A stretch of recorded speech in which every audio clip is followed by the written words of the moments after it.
जो कर रहे हैं वो उन्हीं की शक्ति से कर रहे हैं, करवा भी वही रहे हैं और ताकत सामर्थ्य भी वही दे रहे हैं। कभी किसी भी अच्छे विचार या अच्छी क्रिया में अपने को भूल कर भी कर्ता मत मानना, तो बुरी क्रिया कभी होगी ही नहीं। बात पकड़ो। यदि अच्छी क्रियाओं के कर्ता आप बनोगे तो बुरी क्रियाओं से बच नहीं सकते। अगर अच्छी क्रियाओं को देख रहे हो कि प्रभु करा रहे, तो बुरी क्रियाओं का संकल्प ही नहीं उदय होगा। अहम गलित हो गया तो अहम में ही तो सारे विकार रहते हैं। हर समय प्रभु के सामने कृतज्ञ रहो। कितनी कृपा, क्या हमसे लेना है आपको, आप तो पूर्ण काम हो, हमें इतना दुलार कर रहे हो। बलिहारी प्रभु, वो बार बार मन उनके चरणों में लौटता रहता है। प्रभु का विधान सर्वज्ञता से पास हुआ है। वो खूब आगे की, पीछे की, मध्य की सब बात सोच करके उन्होंने आपके लिए विधान किया है। पहले से उन्होंने आपका उस समय मंगल विधान सुनिश्चित कर दिया है।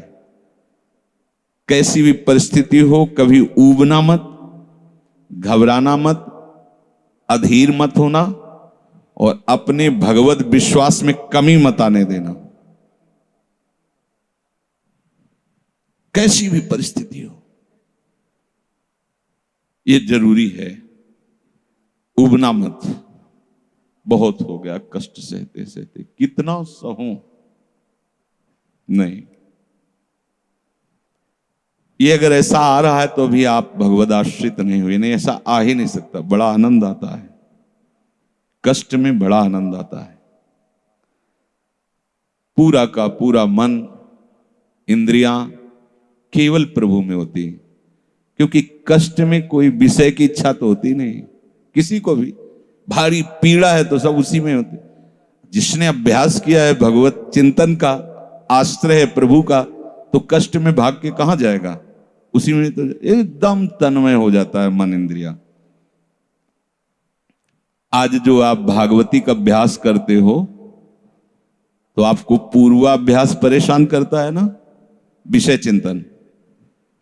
और जिसने पूर्व में खूब भजन किया है तो आज विषयों के बीच में भी हो तो उसका भजन कैसे रुक जाएगा। सोचो जरा। आज आप खूब भजन की चेष्टा कर रहे हो पर पूर्वाभ्यास आपको विघ्न पहुंचा रहा है ना।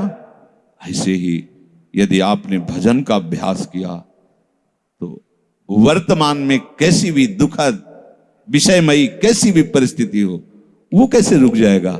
जब असद अभ्यास सत अभ्यास के बीच में प्रकट हो रहा है तो सत अभ्यास असत की सत्ता कैसे रहने देगा। इसीलिए जो भजन परायण जन होते, भारी से भारी विषम परिस्थिति में भी हर समय भजन करना नहीं होता, भजन नृत्य करता है, वो निहाल हो जाता है। सुख किसे कहते तब आप जानेंगे, सुख का परिचय तब आप जानेंगे जब इतना भरोसा हो कि कैसी भी परिस्थिति हो, उबना नहीं, घबराना नहीं, अधीर मत होना और विश्वास में कमी मत आने देना। कब तक भोगूं, कब तक। ऐसे लोग हैं उद्दंडता करते हैं, पाप करते हैं, उनको बुखार भी नहीं होता। भजन में लगे लोगों को देखो कितना कष्ट। ये क्या है प्रभु, कम से कम उनका शरीर स्वस्थ रखो तो आपका यश गा रहे भजन। उनका विधान सर्वज्ञता से भरा हुआ है। तुम अल्पज्ञ हो, तुम वर्तमान की बात सोच रहे हो। वो तीनों कालों को देखकर निर्णय करके परिस्थिति दिया, इसलिए मस्त रहो उनके भरोसे पर। कभी कई बार चर्चा की है प्रताप राय जी की, बचपन से भजन परायण थे, ईश्वर संपन्न घर था, भाई बहन सब खूब। कुछ दिनों बाद माता पिता पधार गए, पूरा अधिकार।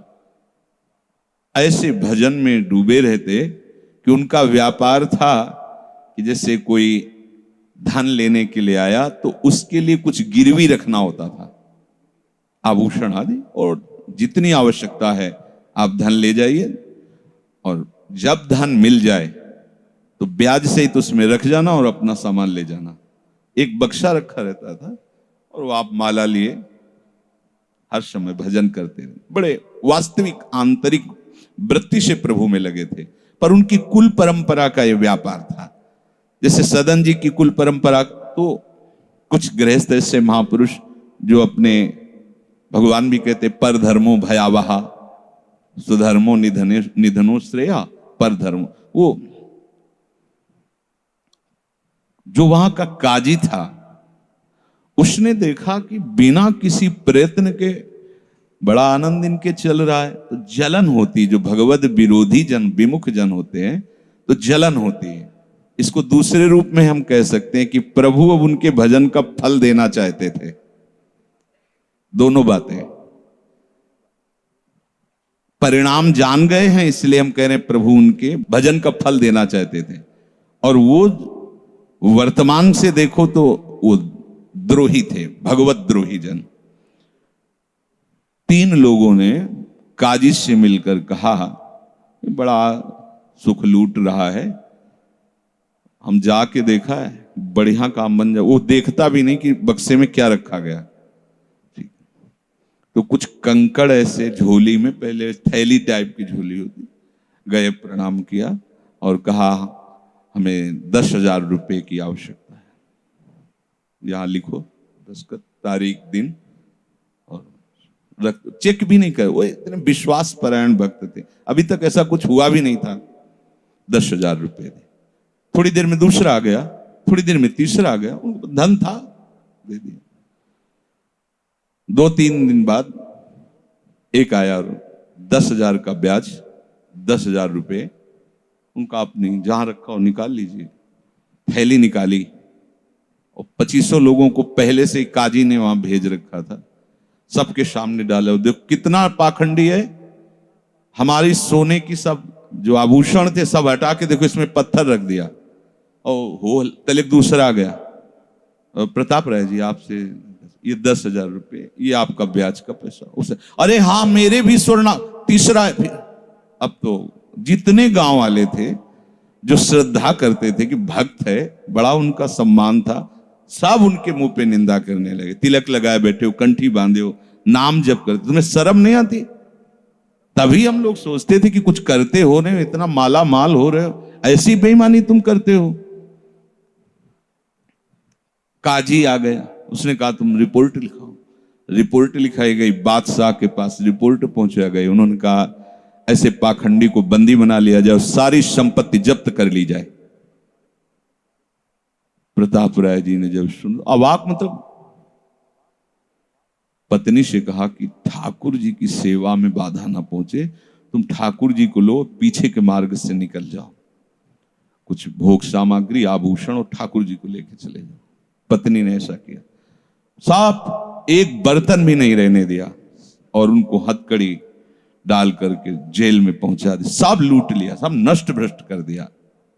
अब आप देखते जाओ।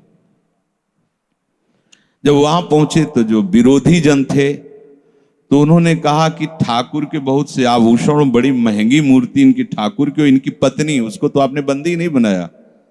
सरकारी सैनिकों ने खोज की तो अपने मायके चली गई थी, वहां से उनको बंदी बनाया। ठाकुर जी को ला करके जहां धन का स्टॉक था वहां रख दिया, आभूषण सब उनके, दोनों को एक जगह हथकड़ी बेड़ी डाल के वो ठाकुर जी से एकांत में जेल में कहने लगे कि ये सब लीला तो हमें बर्दाश्त है, लेकिन आप जो हमारे प्राणनाथ हैं, आपको बंद कर दिया गया, भोग नहीं लगेगा, आरती नहीं होगी, आपको शयन नहीं करे, ये हमसे बर्दाश्त नहीं होता। प्राण हमारे ले लो, हम आपकी सेवा के बिना नहीं रह सकते। मुझे ये जो कुछ किया इस तो बर्दाश्त है, पर आप हमारे पास नहीं, आपकी सेवा नहीं, और जीवन भर कुल परंपरा से आपकी सेवा होती, नाथ ये मुझसे बर्दाश्त नहीं होता। बिकल होकर के रोए तो वहीं गलबैया दिए प्रिया प्रीतम जेल में ही प्रकट हो गए, निहाल कर दिया। फिर आगे जो बड़ा चरित्र है, हम ये बताना चाहते हैं कि देखने में तो हमें लगा कि देखो ऐसे महान भक्त के जीवन में कैसी परिस्थिति आई, पर परिणाम देखकर हम ये कह सकते हैं कि ये फल वृत्ति आई, पूरे जीवन के भजन का फल, कि सच्चिदानंद प्रभु का साक्षात दर्शन, साक्षात ऐसी महान स्थिति आगे उनकी वर्णन है। यह कह रहे कि ऊबो मत, घबराओ मत, अधीर मत हो, विश्वास में कमी मत होने दो।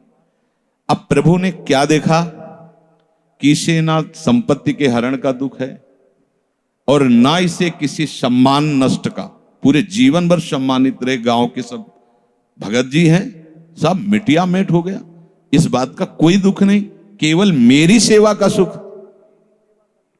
आगे चरित्र में आता है फिर उन्होंने जो लीला की कि बादशाह चरणों में झुका, पूरी समाज के सामने उन तीनों ने स्वीकार किया मैंने कपट किया, फिर जय जयकार। ये तो उनके एक मिनट का काम होता है, ये उनका तिनके को ब्रह्मा बना देना, ब्रह्मा को तिनका बना देना, ये उनका तो खिलवाड़ होता है। इसलिए कभी विश्वास कम मत करना, क्योंकि ऐसी परिस्थिति आ सकती है कि आपको लगेगा कि अगर भगवान होता, मान लो वहीं थोड़ा सा नकारात्मक सोच कर ली जाए कि ऐसा क्या, जीवन भर आपसे प्यार करके भजन, इतनी भारी बेइज्जती, ऐसा ऐसा। भक्त अगर ऐसा चिंतन करता है तो शरणागति नहीं, क्योंकि शरणागति में विपरीत चिंतन की जगह नहीं होती, शरणागति में संशय नहीं होता। उसकी कृपा के असंख्य रूप हैं, वो आवश्यकता अनुसार जब जहां जैसे चाहेगी वैसा रूप रख लेगी। और आप शरणागत हैं तो आपके लिए अब कृपा के सिवा कोई दूसरा होगा नहीं। बैठा लिए हृदय में, आप प्रभु के शरणागत हैं, अब आप पर कृपा ही कृपा होगी। पर लिखा हुआ कि कृपा असंख्य रूप धारण कर सकती है, कोई भी रूप उसका हो सकता है। अब आदर करना, अब आपके जीवन में केवल कृपा होगी, शरणागत है पर उसका आदर करना। प्रभु के कृपा में, विधान में जो संदेह कर बैठता है, विरुद्ध चिंतन कर लेता है, तो उसको कृपा छोड़ती नहीं है, उसके लिए कृपा भयानक रूप धारण करती है और घेर करके उसको कृपा सिंधु से मिला देती है। और जो हृदय की निर्मलता से, विश्वास से, प्रेम पूर्वक सराहता रहता है, वाह प्रभु अपना मानकर दंड दिया, बहुत अच्छा किया, आपने जो जो किया ना बहुत अच्छा किया प्रभु। अब लगता है कि आपने मुझे स्वीकार कर लिया, क्योंकि आप कुछ भी करने में अब हिचकते नहीं है, हमसे पूछने की जरूरत नहीं है, आप जो जो कर रहे बहुत। उसके लिए कृपा बहुत मृदु और शांत होकर प्रकाश रूप से उदित होती है और प्रभु के पास पहुंचा देती है। कृपा बख्शेगी नहीं। आप शरणागत हो, अगर ज्यादा चतुराई करोगे तो भयानक रूप धारण कर लेगी। अब तुम्हें जाना ही है प्रभु के पास, अगर सुलझोगे तो शांत सौम्य होते हुए आपको पहुंचा देगी।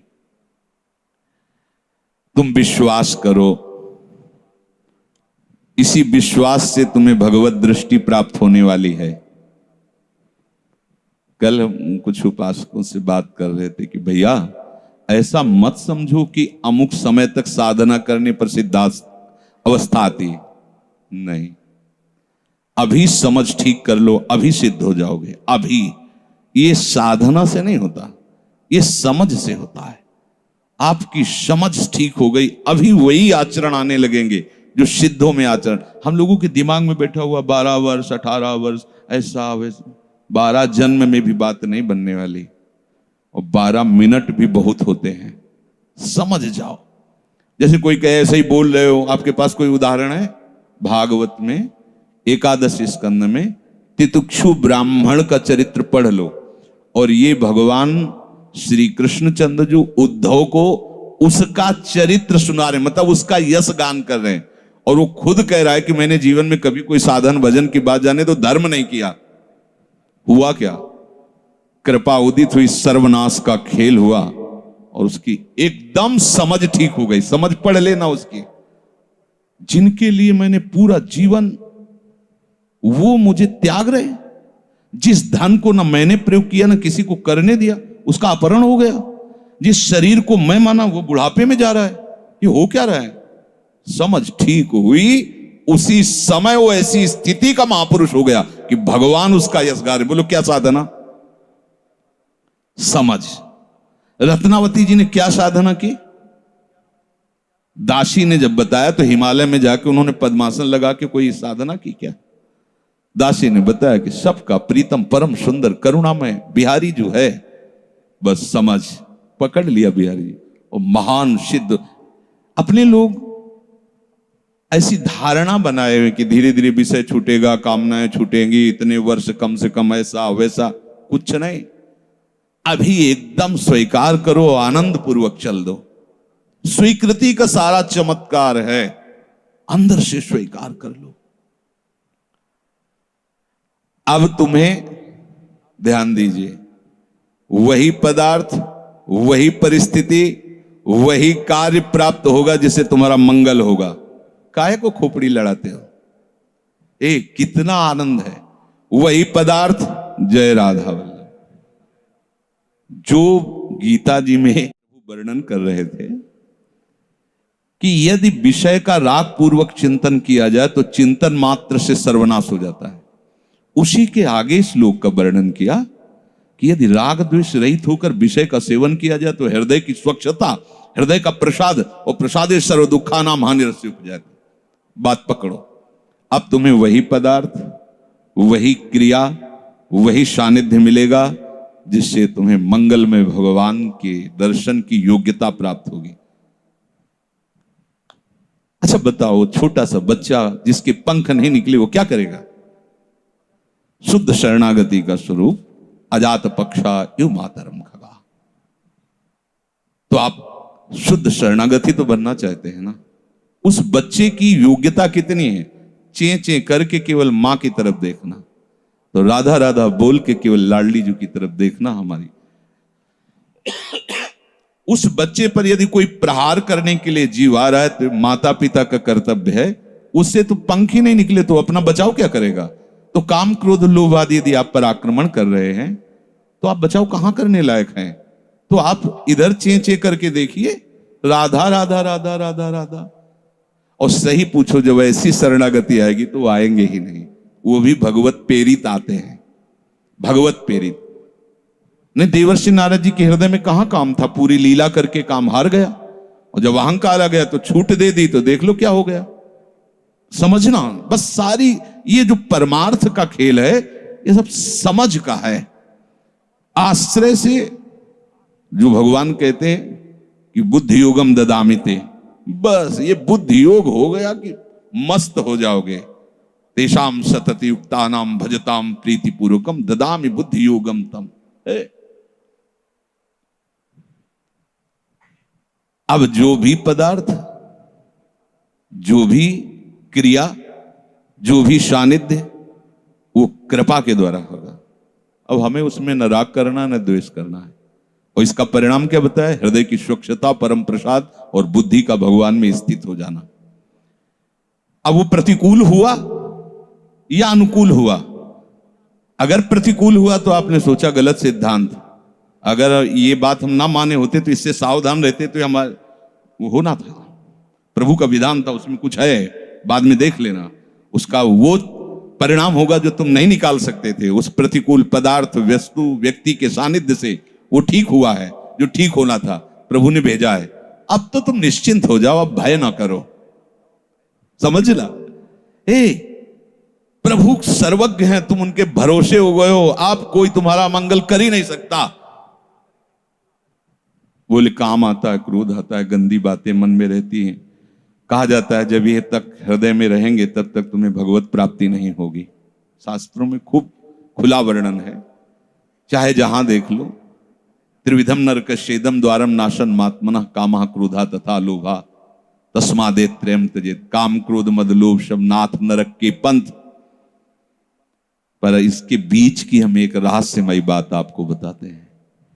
यदि आपने भरोसा लाडली जी का कर लिया है और ये हैं, तो इनकी सत्ता नहीं, ये आने जाने वाले हैं और इनसे कुछ भी आपका नहीं बिगड़ने वाला। भरोसा इनका, ये तर्क वितर्क की बातें नहीं, ये श्रद्धा विश्वास की बातें हैं। और धीरे धीरे एक दिन आप महात्मा बन जाओगे। देख लेना, विश्वास करना। कुछ बातें ऐसी होती जो यहां की होती हैं, क्योंकि पूरा जीवन जिए हैं तो उसको देखा है। पढ़ी लिखी बातों को जब तक अनुभव में नहीं किया जाता तो ठीक से समझ में नहीं आती। अब जैसे ये बात केवल समझ में आ जाए कि निर्विकार हृदय ही भगवत प्राप्ति की योग्यता, बढ़िया बढ़िया शब्द है, लेकिन जीवन में देखा है कि इसमें विकार रहे, जीवन में देखा है इसमें बहुत सी घृणित बातें रही और कसर रखा नहीं साधन में, भजन में, साधन में, उपासना में, गुरु कृपा से छूट नहीं दी। जीवन हो गया 5 मिनट भी इसको छूट नहीं दी। हर समय जैसे दुश्मन पर सवार रहे। देखो बीमार हैं, बुखार, ये दुनिया का सब नाटक, छूट नहीं है। अगर थोड़ी भी सांस है, चलने की हिम्मत है तो चलेंगे। ऐसा नहीं कि बीमार हूं पड़ा, नहीं, हिम्मत है तो बैठेंगे, चिंतन सब। पर विकार देखा है, काम भी देखा है, क्रोध भी देखा है, 20 वर्ष बाद भी ममता को भी देखा है। अब हम क्या करें? निराश होकर बैठ जाएं क्या? नहीं। तो भगवत प्राप्ति तो होगी नहीं। 20 वर्ष से चलते रहे, ममता भी देखा पीछे, काम भी देखा, क्रोध। अब क्या करें? बिल्कुल निराश मत होना। ये वो विधान चल रहा है जो आपको सच्ची शरणागति में पहुंचाएगा, पक्का, बिल्कुल। ये अनुभव की बात कह रहा हूं, इसमें कोई क्यों में करने की जरूरत नहीं। आपको निश्चित भगवत प्राप्ति होगी। काम क्रोध ये स्फुरित होते रहें तो भी आपको निश्चित भगवत प्राप्ति होगी, क्योंकि आपने आश्रय लिया है लाडली लाल का। इस पर किसी का तर्क नहीं चलेगा। जैसे कोई कहे, तुम्हारे कहने से होता है, पता नहीं तुम्हारी छाती का अनुभव गलत हो तो, ठीक वैसे ही विषयों का सेवन करने वाला सुग्रीव, ठीक वैसे ही मदांध बाली, वो नहीं जानता भगवान को। भगवान सुग्रीव नहीं जानता। हनुमान जी कहते हैं कि महापराक्रमी चक्रवर्ती सम्राट महाराज दशरथ जी के पुत्र भगवान श्री राम हैं। इनसे मित्रता कर लो तो तुम बाली के भय से क्या, कोई भी तुम्हें भयभीत नहीं, काल भी भयभीत नहीं कर सकता। हनुमान जी पर विशेष श्रद्धा और विश्वास सुग्रीव का था, बहुत प्रीत है। एक तरह से उनके मंत्री हित, जैसा वो आदेश करते थे वैसा। एक भक्त पर विशेष श्रद्धा ने प्रभु से मित्रता करवाई, सामने अग्नि को साक्षी करके। ये इसके सुग्रीव के लिए नहीं, अग्नि को साक्षी करवाया भगवान के लिए कि आप निर्वाह करना। हनुमान जी बहुत भक्त चतुर होता है। फिर भी वो कह रहा कि ये मार देंगे बाली को। हनुमान जी, कैसी बात करते हो, इन पर संशय करते हो? बोले नहीं, अगर ये हमारा संशय मिटा दे तो मैं भय रहित हो जाऊं। क्या? ये ताड़ के वृक्ष हैं, एक बाण में ही एक दुंदुभि राक्षस जो क्या था, उसकी अस्थियां और ताड़ को बेच दें तो मैं मान लूंगा कि बाली को मार सकते हैं। भगवान का अमोघ बाण, हा मेरे प्रीतम हो, ये भक्ति है। एक महान भागवत शरणागत करवा रहा है, एक महान भागवत, लेकिन वो अपनी हर बात में प्रभु को जब खरा देख लेता है, वो अपना कहीं खरा नहीं है। आप देखते जाओ, भगवान ने बाली का उद्धार किया। जब प्रभु का तीर उसके हृदय में धसा हुआ है, प्रभु को देखा तो हृदय प्रीति, मुख वचन कठोरा। भगवान की तरफ देखकर हृदय में तो अपार प्रीति का हो भाग्य, हो भाग्य। क्योंकि चलते समय उसकी पत्नी ने बता दिया था होश में, जो भगवान है वही है, दूसरा नहीं। उनका भगवान समदर्शी, मेरे से बैर क्यों करेंगे? कोई सुग्रीव इतना बड़ा भगत तो है नहीं, बचपन से जानने, दोनों भाई हैं, दोनों एक जैसे हैं, तो मैं बैरी हूं और वो प्यारा हो, ऐसा क्यों हो सकता है? वो तो समदर्शी है। जब भगवान ने बाण मारा तो यही प्रश्न किया, बोला चितई राम की ओरा, हृदय प्रीति मुख बचन कठोरा, बोला चितई मैं बैरी सुग्रीव प्यारा, कारण कवन। शब्द देखो, नाथ मुझे मारा, मैं भी तो आपका हूं। नाथ शब्द दासत्व से, मैं भी तो आपका हूं, प्रभु मुझे मारा और इसको आपने प्यार किया, क्या खास बात थी? तो भगवान ने यही बताया कि तुमने सुन रखा था कि मेरी शरण में आ गया है, बस। अब आप देखो क्या नहीं है सुग्रीव के पास। और आगे उसी चरित्र के सर्वज्ञ लेखक गोस्वामी श्री तुलसीदास जी लिखते हैं कि जेहि अग बधेउ व्याध जिम बाली, सोई सुकंठ पुण्य कीन कुचाली। कुचाली शब्द, वही कुचाल की। इसकी व्याख्या नहीं करनी है, केवल समझना है। महाभागवत परम बंदनी विभीषण जी, सोई करतूती विभीषण केरी, सपन हो राम न तिंत जन अवगुण प्रभु मान न काऊ, दीन बंधु अति मृदुल स्वभाव, रहत न प्रभु चित चूक किए की, करत सुरत सैबार ये की। इसने मुझे अपना माना बस। और ये तो हरि का स्वभाव वर्णन किया। और लाडली जो हरि के वात्सल्य समुद्र की सार, वात्सल्य समुद्र सार। यहां तो नेक हूं नरिस को भूल हो न हो सके। ये कभी हृदय में सोचना कि मेरा हृदय विकारी है, तो पहली गलती तो आपने हृदयेश्वर के नाम ही हृदय नहीं किया। और दूसरी बात, अब मुझे परवाह क्या है? जब उन्होंने कहा मैं तुम्हें पास कर दूंगा, तो मुझे परेशानी क्या है? ककारा भी लिखना नहीं आता, उन्होंने अच्छे से नंबर ऊपर रख दिए तो हमारा काम बन गया। तो हमें अपनी शरणागति पर कभी अविश्वास नहीं करना। हमें अपनी स्थिति को देखकर कभी अपने प्रभु पर प्रश्नवाचक चिन्ह नहीं लगाना, तो इसका परिणाम होगा भगवत प्राप्ति।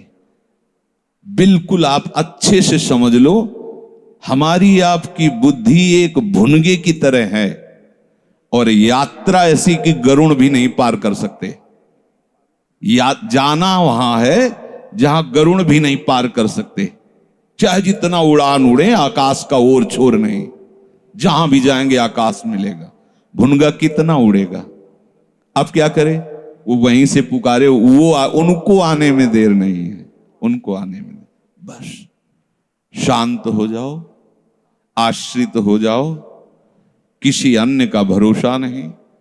जो कुछ अन्य आपके हृदय में बचा है वो उनका कार्य है, वो सब सुधार लेंगे। बात मान लेना।